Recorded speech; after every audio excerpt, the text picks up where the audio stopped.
Welcome to Beyond the Shallows podcast. My name is Jason. I'm so glad you're here with me today.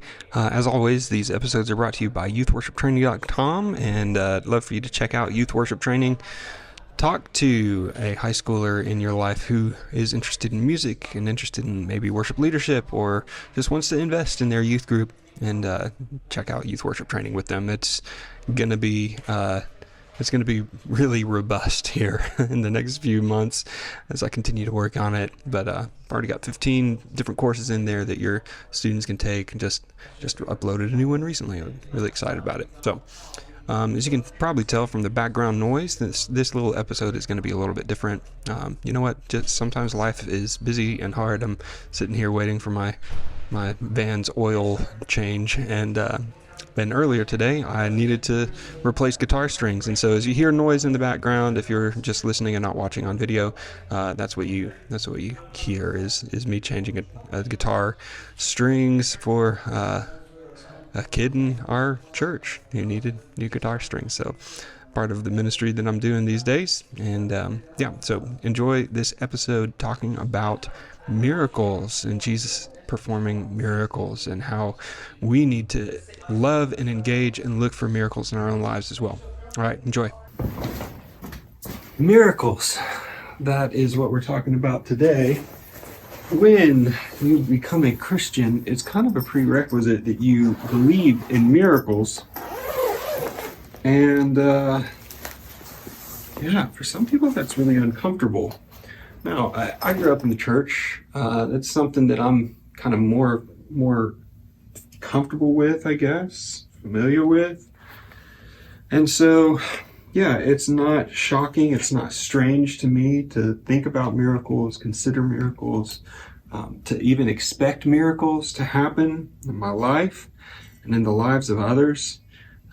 Expect that when I pray that there's actually something that might happen that God would choose to do if it's in His will. Now, I will say this, it's real hard to strong arm God into performing a miracle. Usually He does things for His purposes and not for your purposes. But I think it's still interesting to consider, and a good thing for us as Christians to consider how miracles work, why they work, and all of that stuff. We're not going to get into those specifics today, but what I am going to do is talk about a specific miracle that Jesus performed in the life of somebody. I cannot even remember the reference to this in Scripture, but it's in one of the Gospels. Jesus heals a man at the pool of Bethsaida, and there's some interesting things about that particular miracle. Now, what you have to remember when you're studying Scripture and when you're studying the New Testament, and especially when you're studying the Gospels, is that each of the Gospels was written for a particular reason, right? They're either, showing that Jesus is the rightful King of the Jews, that He is really the Messiah, the promised one who was to come.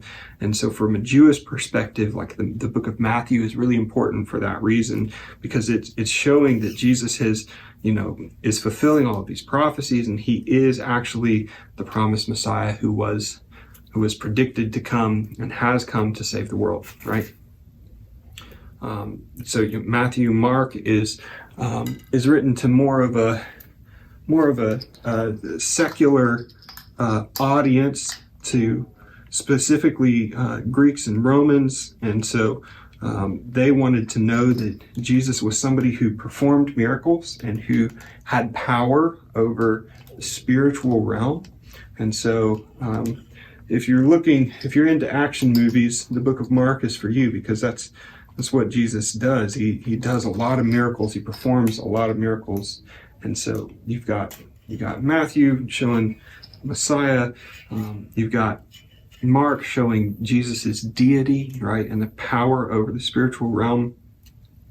You've got the book of Luke, which is an organized account. It's a historical account, and so and that was written specifically to a Greek audience. Theophilus was the guy who received Luke's account of the gospel story, and so what Luke is showing is that that Jesus really was a perfect man, that he was the man God, right? And so the Son of Man is an important phrase in the book of Luke.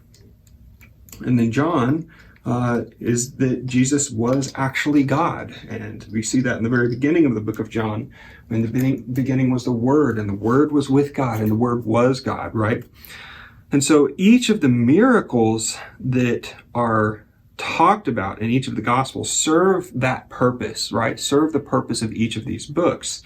And even in the book of John, it says if all of the miracles and everything that Jesus had done was recorded in books, that it would have filled up the world, right? And so the miracles that we have access to, the miracles that are involved in the Gospels, are specific ones, hand-selected and important. And it's really good to dig into Scripture and to find out why this particular miracle. It's not as important to figure out, was this a miracle that Jesus actually did or not? But out of all the miracles that Jesus did, why this one, right? And there's a lot of historical context. There's a lot of good stuff that you can get. There's a lot of building of your faith and understanding who Jesus is and understanding his strategies and how he cared for people and loved people and his compassion that you can do by studying the miracles that Jesus performed. And you should do all of that. Now, I'm going to take a little bit of a detour here, because one of the things that is so important to me for people to understand is when you look at Jesus's miracles, yes, understanding the context is important. And yes, understanding all of that stuff can really build your faith. But also, don't forget the fact that every single miracle that Jesus does in the New Testament is a miracle. There is actually somebody's life who is changed and transformed because of their interaction with Jesus in a miraculous and supernatural way. And Jesus offers that same type of connection to you. Maybe not the same miracle, maybe not in the same way. In fact, Jesus rarely ever did two miracles the same way. Sometimes he heals a man's sight by touching his eyes. Another time he spits on the ground and makes mud and heals a man's eyes that way and has him go and wash. But there's not a formula. Jesus does that on purpose. He doesn't create a formula for his miracles because he's showing like the power is not in the process. The power really rests with him. So, with all that in mind, we're at the Pool of Bethesda, and there's this pool, and pool is a hard word because what they mean by pool and maybe what you're picturing in your head may not be the same thing. A pool in ancient Rome was basically like a steps on one side, and then you can go down into this recessed area in the middle of this city center area, and it was a place where you could do your laundry and wash and take care of clothing or whatever. But at this particular pool, something was happening. We don't know exactly what was happening, but there were legitimate healings taking place because of people's interactions with this pool. And so what would happen is the water would be stirred. The water would start to move. The wind would come across the water would move, and the first person who would enter this pool would get healed. Now, was that an angelic healing? Was that a demonic thing? We don't really know. We're not really given any context with this, but it became such a thing that there was even some Roman pagan stuff happening with this particular pool.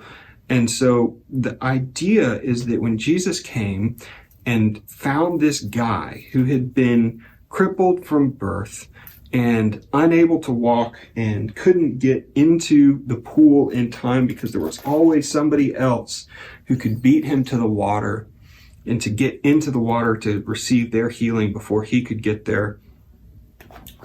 When Jesus comes across this guy, he has completely abandoned his hope in God being the one who is able to heal him.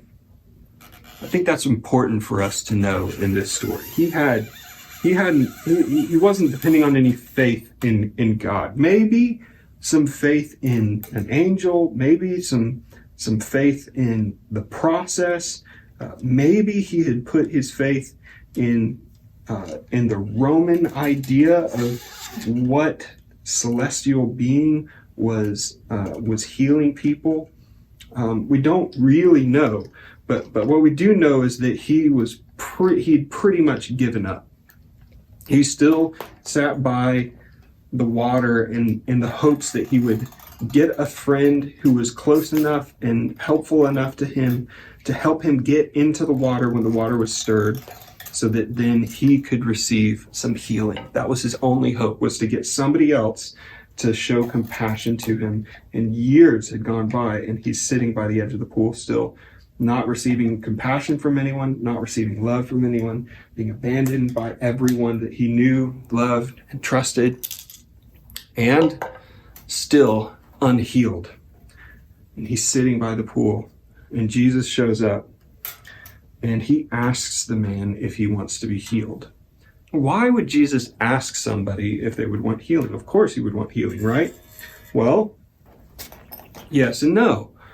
Jesus asked a couple of people if they wanted to be healed because, they were already living off of the generosity of other people. Healing came with it some responsibilities, right? If you are living off of the charity of others, then there's not really much for you to do. Your life is kind of already taken care of. You don't have to think about anything. You don't have to make plans. You don't have to cook for yourself. You don't have to clean up after yourself. You just kind of exist, and you get to coast off of everyone else's generosity. Now, your life is full of hardship, of course, because, you are, especially in that day and age, they would really look down upon somebody who is injured.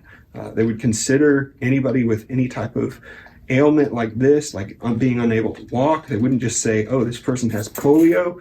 They would think, man, somebody has sinned terribly in order for this terrible thing of this guy being unable to walk to have happened. Either this guy committed some atrocious sin, or his parents did, and that's why he was born like this. And so they thought that it was part of God's punishment on this man to be, to be crippled. And when Jesus comes and asks him, do you want to be healed? Yeah, you get a better status in life. You get a better status amongst your fellow man. But also, that healing comes with some responsibility. That healing comes with some work. That healing comes with, you're going to have to get a job. You're going to have to do something to actually take care of yourself. Are you sure that that's what you want to do? And the man says yes. And Jesus just simply says, you're healed. Take up your mat and walk. And the guy does. Jesus heals his legs. I don't know what that looks like. I don't know what that felt like. I kind of want to know. I want to talk to that dude, I want to know, okay, well, this guy had been crippled for a long time, and I know that there's some muscular degeneration that happens. Your muscles go into atrophy if you haven't used them, and so there would have needed to be some stretching of some ligaments, some building of muscle. There would have needed to be some really quick muscular growth that happens in order for the man that this guy had never balanced on his feet before, and suddenly he's up and moving around and jumping for joy. And so there's like kinesthetic things that start happening inside of his brain, even for him to be able to stand up and walk like immediately. Like all of this is just mind-boggling to me. Like what all happened in this miracle. Now, the day that Jesus healed is important. The people who are around is important. The interaction with the man after the fact is important. And there's some really, really interesting interactions with Pharisees that happen after this miracle. And there's a good reason to believe that Jesus did this miracle on purpose for the Pharisees to see something specific. But even taking all of that amazing context that's in Scripture off of the board, I don't want to go so quickly into all of that I miss the wonder at the fact that this guy was healed. And as a Christian, as a believer, there is like a requirement for me to believe something, right? Something miraculous has happened.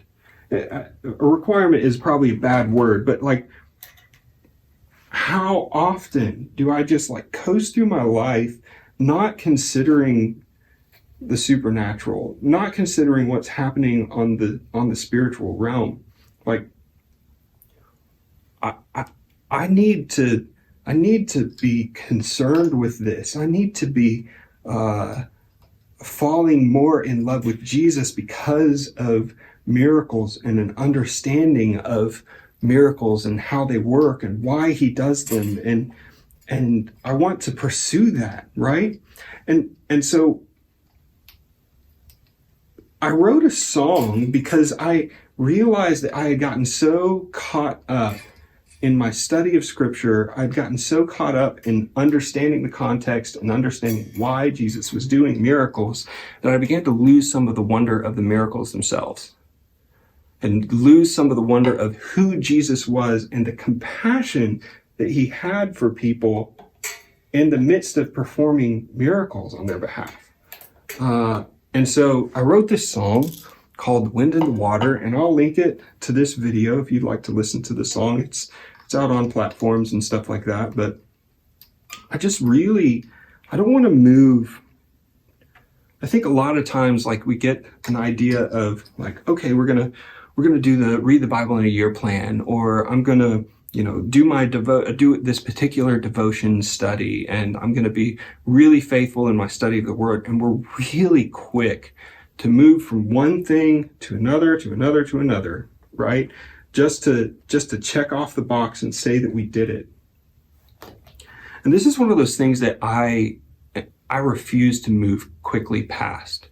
Before I get into the historical context, before I get into was the pool of Bethesda a real place? And yes, it was. There's archaeological evidence for it. And before I get into all of the nuts and the bolts of the how and why and the history of the thing, all of those things God uses to grow my faith, which is wonderful. And I'm so glad that he's using those things to grow my faith. But I don't want to lose the wonder of one man spoke to another words of healing, and then the man was healed. And that man didn't care about his race or his heritage or the people around him, what they thought. He could care less. In that one pure moment, all that existed was a man who was healed and Jesus and just the kindness of God to perform a miracle on behalf of someone who is broken. I don't want to move too quickly past that. So I wrote this song, The Wind and the Water, from the man's perspective who needed the healing. And it doesn't have any of the other context. It doesn't have any of the historical context in it. It's just a story that walks you through putting yourself in your imagination in the spot of, man, what would it feel like to be this guy and to receive this amazing miracle from the Lord and from Jesus. And so check out that song. I would love to hear your feedback on it.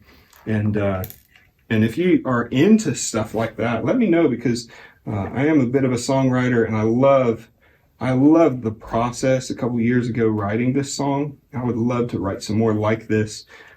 If there's other people who are benefiting from this type of music, I think it's really fun to write story songs.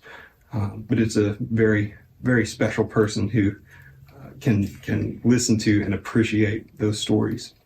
You might be wondering what I'm doing with this guitar. I have a friend who has been taking some guitar lessons and broke a string and didn't know how to wind the strings himself. And so he asked me to help him out as a worship leader. I've done my fair share of replacing strings on guitar, and so it was my joy to do that for him. And this just is another reminder that if you know anybody in your life who would like to learn guitar, if you know anybody who especially wants to learn guitar through Christian music and worship music, youthworshiptraining.com is a place where you can do that. There's guitar courses on there, and it's a lot cheaper than paying for in-person lessons. And you could rock out with a guitar like this one, or maybe one that's a little bit more acoustic. That's what I've got classes for right now. But yeah, check out youthworshiptraining.com. Let a student know about it, and equip the next generation of lead worshipers. I hope that you found this podcast to be encouraging. I hope that you pray for miracles in your life. I hope you pray for miracles over other people. It's really easy to believe in miracles when you need healing, right? Sometimes it's a lot harder to believe in miracles in your just day-to-day office life and coasting through life. But the Lord does want to be involved with your spiritual walk. He is in control of both the spiritual and the physical realm, and he still works miracles today. So be encouraged by that.